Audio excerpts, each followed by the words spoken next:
요한복음의 첫 번째로 사람이 등장합니다. 그 인물은 바로 세례 요한입니다. 그는 예수를 그리스도라고 소개하기에 더없이 적합한 인물입니다. 왜냐하면 주님께서 여자가 낳은 자 중에 가장 큰 자다라고 칭찬하셨던 분이 세례 요한이었습니다. 그리고 사도행전을 읽어보면 사도 바울이 에베소에 갔을 때 12명의 제자들을 만납니다. 근데 그들에게 성령을 받았느냐라고 물어봤는데 우리는 성령이 있음도 알지 못합니다 라는 얘기를 했어요. 그래서 그러면 무슨 세례를 받았냐 물어보니까 요한의 세례를 받았습니다. 바로 세례 요한이죠. 그래서 이 사도 바울이 가르쳐 줍니다. 그 세례 요한이 그리스도라 증언한 분이 예수 그리스도인데 그분을 믿어야 된다. 그리고 그 예수 그리스도의 이름으로 그들에게 세례를 줬습니다. 그랬더니 성령께서 임하시는 역사가 나타나죠. 그 사건을 통해서 우리가 알 수 있는 것은 뭐냐면 그 당시에 예수는 몰라도 세례 요한은 알고 있던 사람들이 있었다는 거예요. 우리는 반대 같아요. 예수는 알아도 세례 요한은 모르겠지. 세례 요한은 몰라도 예수는 알겠지. 근데 2000년 전의 상황은 다르다는 거예요. 2000년 전에는 세례 요한이 그만큼 많은 영향력을 미쳤던 인물이라는 것을 우리가 알 수 있습니다. 다음 주 본문이지만 19절에 보면 제사장들과 레위인들이 예루살렘에서 사람들을 세례 요한에게 보내서 묻습니다. 뭘 묻냐면 내가 누구냐? 내가 그리스도냐라고 묻는 거예요. 왜냐하면 많은 사람이 이 세례 요한을 따랐기 때문에 그렇습니다. 예수님도 그에 대해서 이렇게 말하십니다. 요한복음 5장 35절이에요. 5장 35절 함께 읽겠습니다. 시작. 요한은 커서 비추이는 등불이라 너희가 한때 그 빛에 즐거이 있기를 원하였거니와. 그러니까 사람들이 그를 빛으로 여겼다는 거예요. 주님은 그를 등불이었다라고 말합니다. 그러니까 말라기 이후에 하나님이 오랫동안 침묵을 지키셨는데 그 암흑 같은 침묵을 깨고 등장한 찬란한 빛, 하늘에서 비추는 빛과 같은 존재가 바로 세례 요한이었다라고 사람들은 생각했어요. 그리고 많은 이들이 그를 메시아가 아닌가 생각했습니다. 그러나 사도 요한은 오늘 분명하게 얘기합니다. 그는 빛이 아니다. 등불이긴 했지만 찬 빛이 아니다. 등불과 찬빛은 다르죠. 그는 빛에 대하여, 이 찬빛에 대하여 증언하러 온 자다라고 말합니다. 예수께서 그를 등불에 비유하셨지만 등불과 찬빛은 다릅니다. 대낮에 등불 들고 다니는 사람 아무도 없습니다. 대낮에 랜턴 켜고 다니는 사람 없습니다. 여러분, 등불은 어둠 속에서 유용할지 몰라도 한낮에 밝은 태양 앞에서는 아무 소용이 없는 것이죠. 예수 그리스도라는 참 빛이 비추었습니다. 그리고 요한은 그 빛을 증언하러 온 하나님께서 보내신 인물이라는 거예요. 그러나 세례 요한은 얼마나 중요한 일을 맡았냐면 사람들이 그 빛을 보고 야, 저 빛이 좋은데 정말 하나님의 참빛은 얼마나 좋을까라는 참빛을 소망하게 하는, 기대하게 하는, 그리고 참빛이 오실 그 길을 예비하는, 그리고 마침내 오시는 참빛을 소개하는 등불의 역할을 세례 요한이 했다는 사실입니다. 자, 오늘 본문 9절에서 11절 같이 읽겠습니다. 9절에서 11절 함께 읽겠습니다. 시작. 참빛 곧 세상에 와서 각 사람에게 비추는 빛이 있었나니 그가 세상에 계셨으며 세상은 그로 말미암아 지은 바 되었으되 세상이 그를 알지 못하였고 자기 땅에 오매 자기 백성이 영접하지 아니하였으나. 칠흑같이 어두운 세상에 희미한 빛들은 존재했다는 거예요. 마치 촛불이나 초롱불이나 반딧불처럼 흐릿한 빛들이 있었는데 사람들이 그것을 신비한 광채로 여겼습니다. 그런 세상에 참빛이, 전혀 질적으로 다른 빛이 임한 거예요. 밤이 떠나가고 아침이 찾아온 것이죠. 드디어 그 오랜 기다림과 절망 끝에 창조의 빛, 생명의 빛, 진리의 빛, 영광의 빛이 세상에 비춘 것이죠. 그 빛은 이제 더 이상 타다가 사라지는 빛이 아닙니다. 어느 부분만 비추는 등불이 아닙니다. 온 세상을 가득 채우는, 찬란한 빛으로 가득 채우는 참된 빛이셨습니다. 근데 성경은, 사도 요한은 우리에게 그 빛이 각 사람을 비췄다라고 말합니다. 각 사람을 비추는 빛이었다. 여러분, 하나님의 관심은 항상 각 사람인 줄 믿습니다. 오순절 성령 강림 사건을 볼 때도 그 성령이 각 사람에게 임했다고 말하고 있어요. 하늘로부터 급하고 강한 바람과 같은 소리와 함께 불의 혀처럼 갈라지는 그 성령의 임재가 각 사람 머리 위에 하나씩 임했다라고 증언하고 있습니다. 그럼 제가 시드니 와서 새로 깨달은 게 뭐냐면, 밤에 이렇게 달이 떴는데 한국에서 보던 달과 똑같은 거예요. 똑같다는 거예요. 한국에서도 저 달 보고 시드니에서도 저 달 보고. 여러분, 하늘에 저 창공에 떠 있는 태양은 대한민국의 태양이기도 하지만 호주의 태양이기도 합니다. 여러분, 그와 같습니다. 그와 같이 지금 예수 그리스도의 복음이 한 사람의 입에서 선포되지만 이 말씀은 각 사람에게 하시는 말씀이라는 사실입니다. 시편 19편은 그렇게 말해요. 언어도 없고 말도 없지만 그러나 이 빛이 정말 이 곳곳에, 모든 곳에 다 도달한다고 한다고 선포해요. 마치 태양이 신방에서 나오는 신랑과 같이 떠서 저 하늘에 비쳤는데 그 열기에 피할 자가 없듯이, 여러분, 하나님의 말씀에 피할 자가 없는 줄로 믿습니다. 하나님은 한 곳에서 선포하지만 각자에게 말씀하신다는 사실입니다. 하나님은 한 권을 성경을 우리에게 주셨지만 이 말씀은, 이 한 권 성경은 각 사람의 인생을 두드리는 말씀이요, 각 사람의 인생을 바꾸는 하나님의 능력의 말씀인 줄 믿습니다. 참 빛은 그렇게 나를 찾아오신다는 거예요. 주님은 내 영혼을, 각 사람의 영혼의 문을 두드리는 분이라는 거예요. 이걸 모르면 하나님이 하시는 말씀을 다 남에게 하는 말씀으로 듣습니다.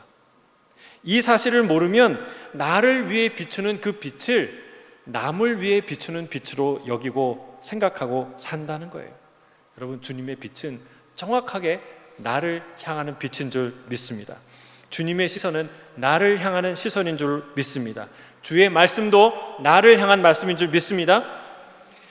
주의 시선이 나를 향한다는 이것을 상징하는 말씀이 구약에 있습니다. 에스겔 10장에 보면 에스겔이 그룹을 목격하는 장면이 나오죠. 1장부터 목격하지만 거기에 어떤 장면이 나오냐면, 그룹의 특징은 무엇입니까? 하나님을 가장 가까이, 거룩한 하나님 가장 가까이 섬기는 천사예요. 근데 그들의 특징이 뭐냐면 네 얼굴을 갖고 있다는 거예요. 사람과 그리고 소와 사자와 독수리의 얼굴을 가졌는데 온 몸에, 팔에, 등에, 날개에, 그리고 타고 있는 바퀴에 눈이 가득하다는 거예요. 그래서 특징이 뭐냐면 회전하지 않는데요. 회전하지 않고 그냥 직진하는 거예요. 옆으로 가든 뒤로 가든. 여러분, 왜 그게 가능할까요? 사방에 눈이 있기 때문에. 여러분, 우리가 왜 뒤를 돕니까? 뒤에 눈이 없으니까 뒤를 돌아서 가는 거 아니에요, 그렇죠? 뒤에 눈이 있고 옆에 눈이 있고 사방에 눈이 있다면요, 회전할 필요가 없는 거예요. 그대로 가면 되는 거예요, 그렇죠? 이해 안 되시겠어요? 이게 뭘 상징하냐? 나를 향한 하나님의 시선.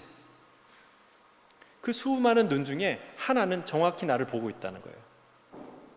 마치 고성능 레이더가 동시에 목표물을요, 수백 개, 수천 개의 목표물을 동시에 추적하듯이 하나님은 한 사람 한 사람을, 각자를 향한 하나님의 시선을 흔들리지 않는다는 거예요. 잃어버리지 않는다는 거예요.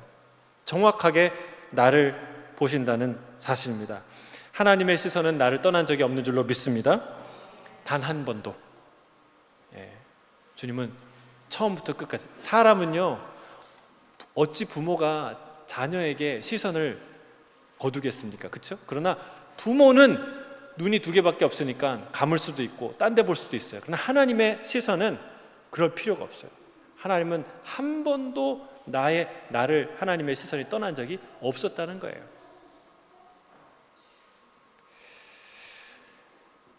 그분이 그 빛이 각 사람에게 임하셨어요.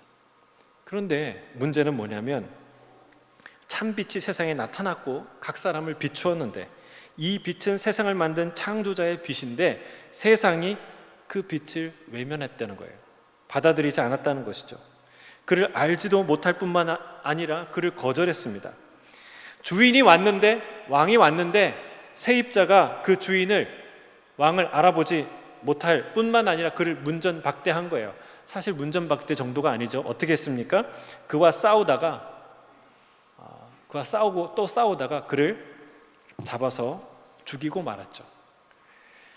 여러분, 영접하지 않았습니다. 그를 거절했습니다.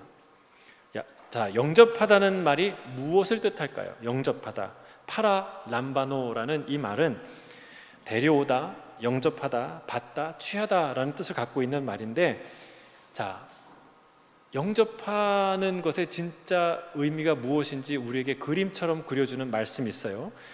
요한계시록 3장 20절에 이런 말이 있습니다. 같이 읽어볼까요? 3장 20절 시작. 볼지어다 내가 문 밖에 서서 두드리노니 누구든지 내 음성을 듣고 문을 열면 내가 그에게로 들어가 그와 더불어 먹고 그는 나와 더불어 먹으리라. 아멘. 자, 이 말은 안 믿는 사람들을 향해서만 하신 말씀이 아닙니다. 모든 사람을 향해서 한 말이지만 특히 라오디게아 교회 성도들을 향해서 한 말씀이에요. 자, 주님이 우리 밖에서, 문 밖에서 문을 두드리신다고 해요. 그러면 우리는 어떻게 해야 될까요? 제가 5가지 보기를 드릴게요. 다섯 개 중에 하나를 고르세요. 자, 1번, 문을 열지 않고 안에서 인사만 나눈다. 자, 2번, 문을 열기는 여는데 반갑다고 인사와 덕담만 나눈다. 집에 안 들이는 거예요. 3번, 잠시 들어와서 차 한잔 하고 가시라고 한다. 이건 좀 많이 태도가 달라졌죠? 4번, 문을 열고 반갑게 맞이하며 나와 내 집을 다스리는 분으로 모시고 그와 함께 산다. 4번이에요. 다 모르시겠어요? 잘 안 하다 하세요? 자, 5번, 내가 그런 것 같아서 아예 처음부터 못 들은 척한다. 자, 이게 5번이에요. 자, 정답은 몇 번입니까? 역시 대단하십니다. 훌륭한 목회자 밑에 있는 여러분, 근데 정답은 4번인데 나는 몇 번이냐는 거예요. 그냥 밖에 서 계신 채로 네 주님 반가워요 그리고 또 집에 방으로 쏙 들어가지 않나요? 잠깐 모셨다가 주일 오전 11시부터 12시까지 잠깐 모셨다가 예, 이제 또 나가주시죠 이렇게. 그리고 또 자기 마음대로 살지 않나. 여러분 4번이 마음에 달갑지 않은 분은 뭔가 잘 모르시는 분이에요. 여러분, 우리는요 그 누구도 혼자 살고 싶은 사람은 없어요. 좋은 사람하고 유익한 사람하고 선한 사람하고 즐거운 사람하고 같이 함께 살고 싶어요. 근데 여러분 한번 생각해 보세요. 그러면 2가지 질문. 첫째는 누구랑 살면 매일매일 답답하고 숨이 막히고 화가 나고 막 싸우는 소리가 그치지 않을까? 2번째, 반대로 누구와 함께 살면 유쾌하고 유익하고 매일매일 집에서 즐거운 소리가 하하호호 하는 소리가 흘러나올까? 내가 내 인생에서 딱 한 사람만 내 집에 들여야 한다면 누구를 들여야 될까? 누구겠어요? 이런 여기까지 했는데 예수 그리스도가 생각이 안 나시는 분은 예수님에 대해서 뭔가 대단한 오해를 하고 있는 분, 모르시는 분이에요. 여러분, 주님이, 이 예수님이 얼마나 선한지 잘 모르시는 분이에요. 선할 뿐만이 아니라 그분이 내게 얼마나 절실한 분인지 잘 모르시는 거예요. 숨을 모셔서 이제 죽어가는 사람, 산소가 희박해서 죽어가는 사람에게 산소통을 주는데 그것 말고 딴 거 달라고 얘기하는 것과 똑같은 거예요. 내가 굶어 죽어서 지금 음식을 주러 왔는데 이거 주는데 그것 말고 딴 거 주라는 거예요. 딴 거. 돈 주라는 거예요. 아니면 명품 옷 주라는 거예요. 그것과 똑같은 거예요. 여러분, 사도 요한은 주님을 빛이라고 말씀합니다. 그분은 생명이라고 증언합니다. 태초의 말씀, 창조의 말씀, 영광과 진리와 생명의 말씀이라고 우리에게 말합니다. 여러분, 생명 없어도 되나요? 빛이 없어도 되나요? 산소가 없어도 되나요? 아닙니다. 여러분, 주님은 참으로 선하신 분일 뿐만이 아니라 내게는, 우리에게는 없어서는 안 되는 절실한, 절박한 분이에요. 그럼에도 불구하고 세상은 주님을 거절했습니다. 왜 거절했을까요? 그의 소유를 탐했기 때문에 그렇습니다. 성경은, 사도 요한은 주께서 자기 땅에 오셨다고 말씀하셨어요. 이것 때문에 싸운 거예요. 당신 땅이 아니라는 거예요. 이건 내 땅, 내 인생, 내 영역, 내 나와바리라고 하는 거예요. 내 거라는 거예요. 사실은 이 모든 것이 하나님의 것이에요. 왜요? 그분이 창조하셨기 때문에. 여러분, 내가 만들고 내가 지은 집을 아니야 이거 내 거야 라고 주장하는 사람이 어디서 나오면 기가 막힌 일 아닙니까? 코가 막히고 기가 막힌 일 아닙니까? 여러분, 이 모든 게 다 하나님의 것이에요. 주님의 것이에요. 그들도 그걸 알았어요. 그래서 그를 죽이고자 한 것이죠. 주인의 유일한 상속자인 그 아들을 죽이고 그 소유를 영구히 내 것으로 갖겠다고 생각한 것입니다. 여러분, 세상은 지금도 그 소유권을 그렇게 주장합니다. 당신 거 하나도 없다. 하나님 거 하나도 없다. 이 세상, 내 인생, 이 모든 것은 내 것이고 내가 누리는 것이고 내가 주인이라고 말하고 있습니다. 그분의 소유권을 모른 척하고 부정하며 삽니다. 여러분, 그것이 죄의 근본이에요. 반역이에요. 진노의 원인이에요. 그래서 하나님을, 우리에게 찾아온 참빛을 거부했습니다. 영접하지 않았습니다. 근데 그 중에서 그 빛을 영접한 자들이 있었던 거예요. 다 거절하지 않고 그 빛을 참으로 영접한 자들이 있었어요. 자, 오늘 본문 12절 13절입니다. 같이 읽겠습니다. 시작. 영접하는 자, 곧 그 이름을 믿는 자들에게는 하나님의 자녀가 되는 권세를 주셨으니 이는 혈통으로나 육정으로나 사람의 뜻으로 나지 아니하고 오직 하나님께로부터 난 자들이니라. 아멘. 아멘. 여러분, 이 빛은 정말 우리가 영접해야 될 소중한 빛이에요. 이 빛이 왜 소중합니까? 빛이 뜨거워서 태우고 말리고 파괴하는 빛이라면 우리는 그 빛을 피해야 되죠. 그러나 이 빛은, 이 참빛은 그런 파괴의 빛이 아닙니다. 생명의 빛이에요. 살리는 빛이에요. 그 빛을 받아야 우리가 삽니다.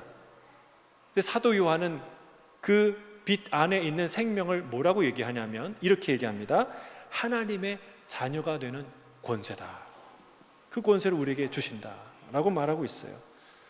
사랑하는 성도 여러분, 예수 믿는 걸 권세라고 생각해 본 적 있으세요? 권세, 엑수시아. 내가 권세가 좀 있지. 내가 예수님 믿거든. 내가 하나님의 자녀거든. 이런 권세 의식이 좀 있습니까? 그럼 권세를 가진 사람은요, 권위 의식이 있어요, 없어요? 아무리 겸손히 해도요, 있어요. 돈 가진 사람은요, 그 돈 가진 사람의 그 권위 의식이 있어요. 실력을 가진 사람도 그렇고. 여러분, 정말 이 권세 가진 자의 자부심이 있습니까? 이 엑수시아라는 말이 언제 쓰이냐면 예수님이 귀신을 내쫓고 안전뱅이를 일으키고 그리고 회당에서 성전에서 가르치실 때에 대제사장들이 너의 그 권위, 너의 엑수시아는 어디에서 받은 거냐? 누구로부터 말미암은 거냐라고 물을 때의 그 권위예요. 예수님이 가졌던 권위, 그런 권위가 누구에게 주어진다? 예수를 믿는 저와 여러분에게 하나님의 자녀가 되는 그 권세가, 그 권위가 우리에게 주어진다는 거예요. 할렐루야. 여러분, 감동 아닙니까? 그건 상상하지 못할 권위예요. 권세예요. 이거를 우리가 모르니까, 우리가 정말 하나님의 이 권세를 모르니까 우리 법의 테두리에서 우리에게 주어진 권위와 권세를 알면 당당하게 살죠. 그러나 그걸 모르는 사람은 계속 기죽어 살아요. 불안해 살아요. 그러나 그 권위를 알면 당당하게 요구하고 찾아요. 여러분, 우리가 이 어떤 권세냐면 웨스트민스터 신앙고백 제12장이 양자됨에 관하여라는 항목인데 거기에 보면 14가지 특권이 이렇게 쭉 이어져 있어요. 제가 이걸 하나하나 한 가지가 1시간 강의할 내용이에요. 이거 다 살펴볼 수는 없어요. 그러나 제가 14가지를 다 읽어드릴 테니까, 제가 카톡으로도 올려드릴 테니까, 성경 구절, 관련 구절도 드릴 테니까 하나하나 찾아보세요. 묵상하세요. 그리고 기억하시고 깨달으세요. 그리고 그 말씀을 붙드세요. 우리에게 주어진 권위가 얼마나 대단한 것인지. 자, 14가지를 제가 선포합니다. 자, 첫째, 하나님의 자녀가 된다라는 거예요.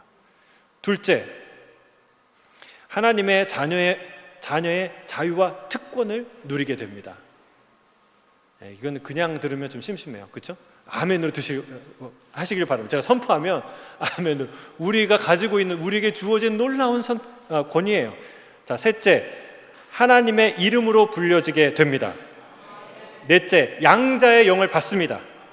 다섯째, 은혜의 보좌의 앞에 담대히 나가게 됩니다. 여섯째, 하나님을 아빠, 아버지라 부르게 됩니다. 일곱째, 하늘 아버지의 불쌍히 여기심을 받습니다. 여덟째, 아버지 하나님의 보호를 받습니다. 아홉째, 필요한 모든 것을 공급받습니다. 아멘. 열째, 아버지에게 징계를 받는 것처럼 아버지의 징계를 받습니다. 아멘. 자, 11번째, 그러나 결코 버림을 받지 않습니다. 12번째, 인치심을 받습니다. 13번째, 영원한 구속의 상속자들이 됩니다. 14번째, 모든 약속들을 유업으로 받습니다. 아멘. 아멘. 이게 저와 여러분이 받게 된 권세예요. 이걸 다 우리가 살펴볼 수 없어서 한 3가지만 제가 간략하게 오늘 말씀을 드리려고 합니다. 여러분, 첫 번째는 우리가 하나님을 아빠, 아버지라고 부르게 된 사실입니다. 여러분, 아빠라고 부르십니까? 하나님을? 자, 따라하겠습니다. 아버지, 아빠, 아버지. 하나님을 그렇게 부른다는 거예요. 자, 갈라디아서 4장 6절입니다. 함께 읽겠습니다. 시작. 너희가 아들이므로 하나님이 그 아들의 영을 우리 마음 가운데 보내사 아빠, 아버지라 부르게 하셨느니라. 성령이, 양자의 영이, 아들의 영이 우리 안에 오셔서 하는 일이 뭐냐면, 진짜 하나님의 구원받은 자가 하는 가장 두드러진 특징 중에 하나는 하나님을 아빠라고 부른다는 거예요. 아빠, 아버지라고 부른다는 거예요. 독일에 요아킴 예레미야스라는 신학자가 있었어요. 그가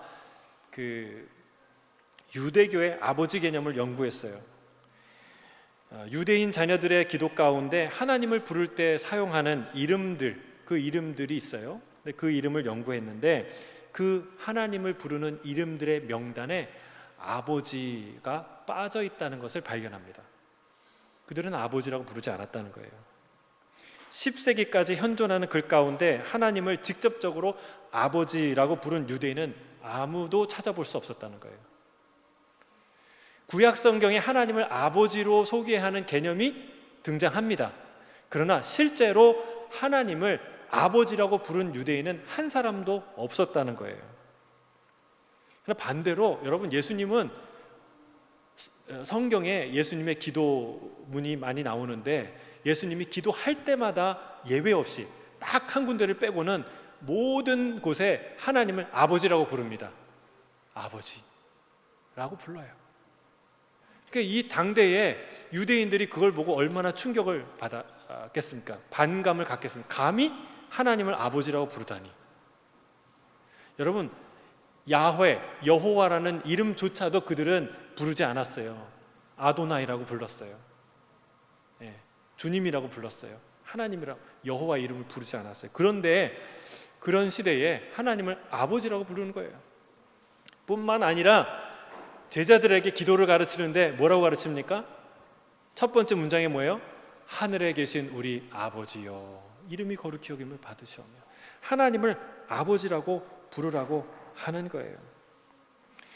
여러분, 성경은요, 놀랍게도 이 하나님은, 우리의 창조주 하나님은 모든 사람의 아버지는 아니라는 사실을 알려주고 있어요. 이런 얘기를 하면은 조금 분위기가 좀 이렇게 싸해지죠. 어떤 분들은 아니, 그거 선하신 하나님 맞냐? 하나님은 모든 사람들의 아버지 아니냐? 라고 반문하는 사람이 있을지 몰라요. 그런데 이 말은요, 논리적으로도 맞고 실제적으로도 맞습니다. 저는 내 아이의 아빠예요. 가희, 찬이, 건이의 아빠예요. 그렇죠? 저는 우리 교회의 아이들을 너무 사랑해요. 우리 저기 있는 아이들 다 사랑해요. 너무너무 이뻐요. 내 딸 같아요. 내 아들 같아요. 그러나 저는 저 아이들의 아빠는 아닙니다.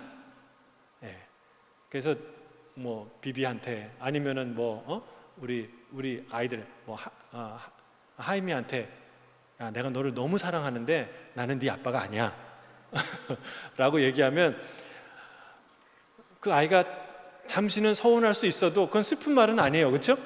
왜 그렇습니까? 그 말 때문에, 그 원리 때문에 그 아이는 자기만의 아빠를 가질 수 있는 거예요. 다른 아이들과 공유할 수 없는 자기만의 아빠를 갖게 되는 거예요.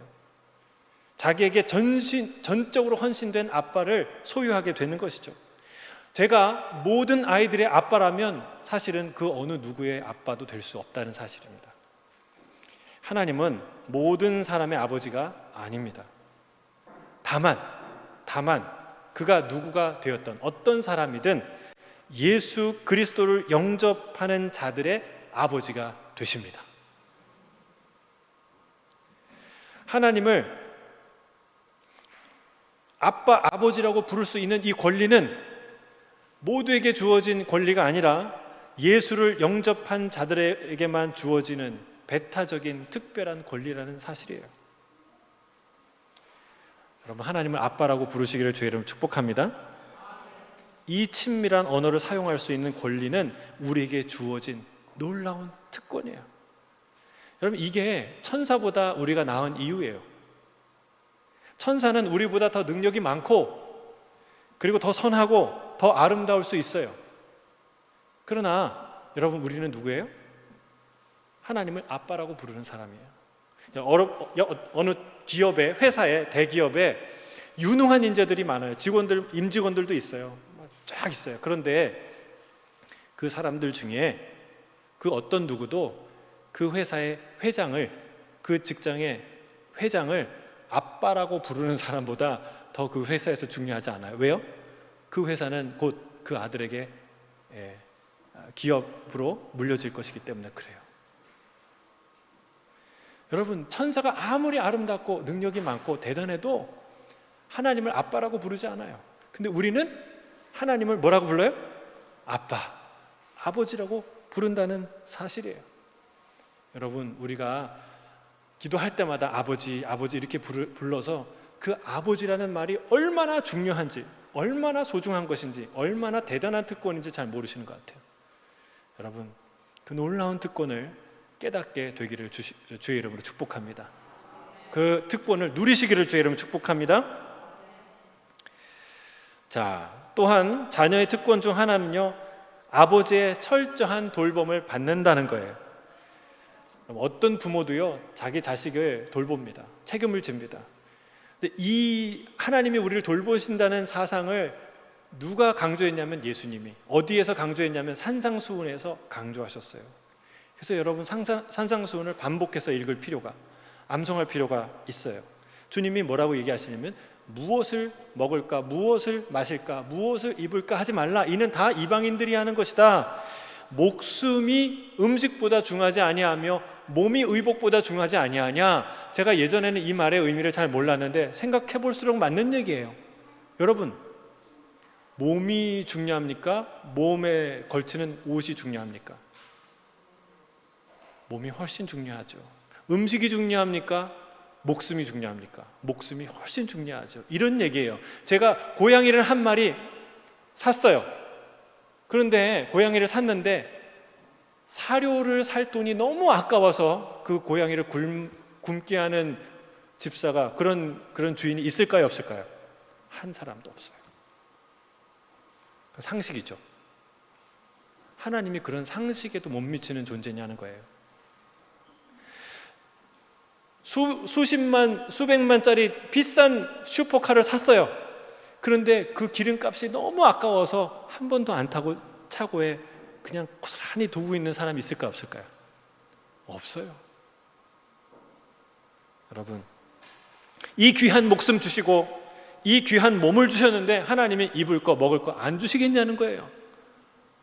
아멘이 안 나오시는 거 보니까 여기에 1단계에는 설득이 안 되신 분이 계신 것 같아요. 자, 그래서 예수님 2단계 얘기를 하십니다. 두 번째 뭐라고 얘기하시냐면 들의 백합화를 봐라, 공중의 새를 봐라. 그들이 수고도 안 하고 길쌈도 안 하고 아무것도 안 하는데 저것들은 하나도 염려가 없다. 창공을 자유로이 날아다니지 않냐? 아름답게 꽃을 피지 않냐? 누가 염려함으로 내 키를 한 자라도 더할 수 있겠느냐라고 말해요. 한낱 풀 한 포기도, 저 공중의 새 한 마리도 그렇게 입히시고 돌보시는데 하물며 너희일까 보냐라고 주님 말씀하세요. 할렐루야. 좀 믿어지세요? 설득이 되십니까? 아, 그래, 하나님 날 돌보시겠구나, 걱정을 내려놔도 되겠구나, 이런 마음 드세요? 여기에도 설득이 안 되시는 분이 있어요. 그런 분을 위해서 하나님이 3단계 세 번째 얘기를 하세요. 7장 9절에서, 마태복음 7장 9절 11절에 이런 말씀을 하세요. 같이 읽겠습니다. 시작. 너희 중에 누가 아들이 떡을 달라 하는데 돌을 주며 생선을 달라 하는데 뱀을 줄 사람이 있겠느냐? 너희가 악한 자라도 좋은 것으로 자식에게 줄 알거든 하물며 하늘에 계신 너희 아버지께서 구하는 자에게 좋은 것으로 주시지 않겠느냐? 도대체 어떤 부모가 자녀가 떡을 달라 하는데 얘다 이거나 먹어라 돌 주는 사람이 있냐는 거예요. 생선을 달라 하는데 이거나 먹어라 뱀 주는 사람이 어디 있냐는 거예요. 악한 사람, 한심한 아버지도, 세상에 그런 아버지도 자기 자식에게는 선한 것을 주려고 하지 않겠느냐. 그렇죠? 제일 좋은 거 주려고 하지 않아요? 그런데 하늘 아버지, 그 선하신, 그 가진 게 돈밖에 없는, 여러 가지 있으시지만 여러분, 그 하나님 아버지가 이 땅에 있는 악한 부모보다 못한 그런 분이겠냐라고 말하는 거예요. 너의 그 한숨, 너의 그 염려는 세상의 악한 아버지보다 하나님이 좀 떨어지는 분이다 라는 믿음의 표현이냐라고 말하는 거예요. 믿음이 적은 자들아 라고 주님이 말씀하시죠. 여러분, 우리는 하나님의 자녀인 줄 믿습니다. 하나님은 그 어떤 아버지보다 책임감이 강하시고 그 어떤 아버지보다 그 자녀들의 가장 좋은 것을 주시는 분인 줄 믿습니다. 아멘이 너무 적어요. 우리 믿음이 적어서 그래요. 근데 이렇게 살다 보면은 하나님이 정말 가진 건 많으시는데 나한테는 좀 인색하신 것 같아요. 그렇죠? 그래서 이번 달엔 좀 여러 가지로 모자란 한 10,000불만 쏴주시면 참 숨통이 트이겠는데 절대로 하나님 그런 일은 안 하세요. 인내심이 많으셔서 그래요. 하나님, 우리의 사랑하는 자녀들이 잘 크길 원해서 가장 선한 길로 우리를 인도하시기 위해서 하나님은 그런 일을 행하세요. 여러분, 하나님은 우리에게 꼭 필요한 것을, 가장 필요한 것들을 충분하게 주시는 분이 우리 아버지 하나님이신 줄 믿습니다. 자, 마지막 세 번째는요, 그 아들은 징계를 받는다는 거예요. 하나님의 자녀는 징계를 받는 줄 믿습니다. 이게 특권이나 권세가 아니라 병역의 의무처럼 부담스러운 의무 같아요. 그러나 결코 그렇지 않습니다. 히브리서 12장 6절에서 8절은 이렇게 말합니다. 같이 읽겠습니다. 시작. 주께서 그 사랑하시는 자를 징계하시고 그가 받아들이시는 아들마다 채찍질하심이라 하였으니 너희가 참음은 징계를 받기 위함이라. 하나님이 아들과 같이 너희를 대우하시나니 어찌 아버지가 징계하지 않는 아들이 있으리요. 징계는 다 받는 것이거늘 너희에게 없으면 사생자요 친아들이 아니니라. 여러분, 사랑하는 아들에게 자녀에게 징계한다는 거예요. 요즘 들어서 자녀 훈육을 좀 경시하는 아동 학대의 어떤 범주로 이해하려는 경향이 점점 많아지고 있어요. 그러나 진짜 아동 학대가 무엇입니까?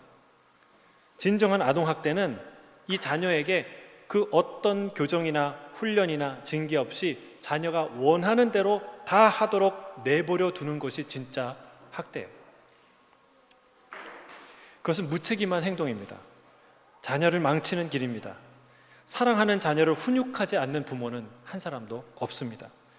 여러분, 하나님은요, 우리를 사랑하세요. 정말 사랑하세요. 예레미야 31장 3절에 내가 영원한 사랑으로 너를 사랑하기에 인자함으로 너를 이끌었다라고 말씀하세요. 사랑할 만해서 사랑하는 게 아니에요. 사랑할 수 없는 그 상태에서 사랑할 수 없는 우리를 사랑하신 분이 하나님이세요. 여러분, 하나님처럼 억울한 게 어디 있어요? 우리는 입양을 하더라도 아들을 삼더라도 가서 보고 선택할 기회나 있지만, 여러분, 누구나 예수 그리스도를 믿는 사람을 다 하나님이 양자로 자기 아들, 딸로 삼기로 약속을 하셨기 때문에 아들을 봐서 우리를 당신의 자녀를 삼는 거예요. 우리가 자격이 있어서 그 중에 우리가 좀 나으셔서 하나님이 우리를 선택한 게 아니라는 거예요. 누구든지 예수 그리스도를 믿는 자, 그 아들을 보시고 우리를 당신의 자녀 삼으시는 거예요. 그래서 여러분, 우리가 원수 되었을 때, 죄인 되었을 때 우리를 사랑하셨어요. 있는 그대로 사랑하셨어요. 뭘 고치고 오라고 얘기하지 않으셨어요. 너 그것 좀 고치고, 그 태도를 고치고 오지, 내가 다른 건 다 봐주겠는데 그건 못 봐주겠어, 하지 않으셨어요. 우리를 있는 그대로 사랑하셨어요. 그러나 주님은 우리의 있는 그대로의 모습을 그대로 놔두시지 않습니다. 하나부터 열까지 다 바꾸십니다. 서서히, 천천히, 그러나 급진적으로 모든 것을 다 바꾸십니다. 그분은 교훈과 책망과 바르게 함과 의로 교육하기를 그치지 않으십니다. 왜 그렇습니까? 사랑하니까. 사랑하는 자녀니까. 더 온전해지길 원하시니까. 더 풍성한 삶을 살기 원하시니까 주님은 우리를 징계하기를 주저하지 않으시는 거예요. 날마다 우리를 그냥 내버려 두지 않으시는 거예요. 징계가 하나님의 위대한 사랑이라는 것을 성경이, 이스라엘 역사가 우리에게 보여줍니다. 하나님께서 이스라엘을 징계하지 않으셨다면 그들은 벌써 출애굽 이후에 광야에서 다 도말됐을 거예요. 없어졌을 거예요.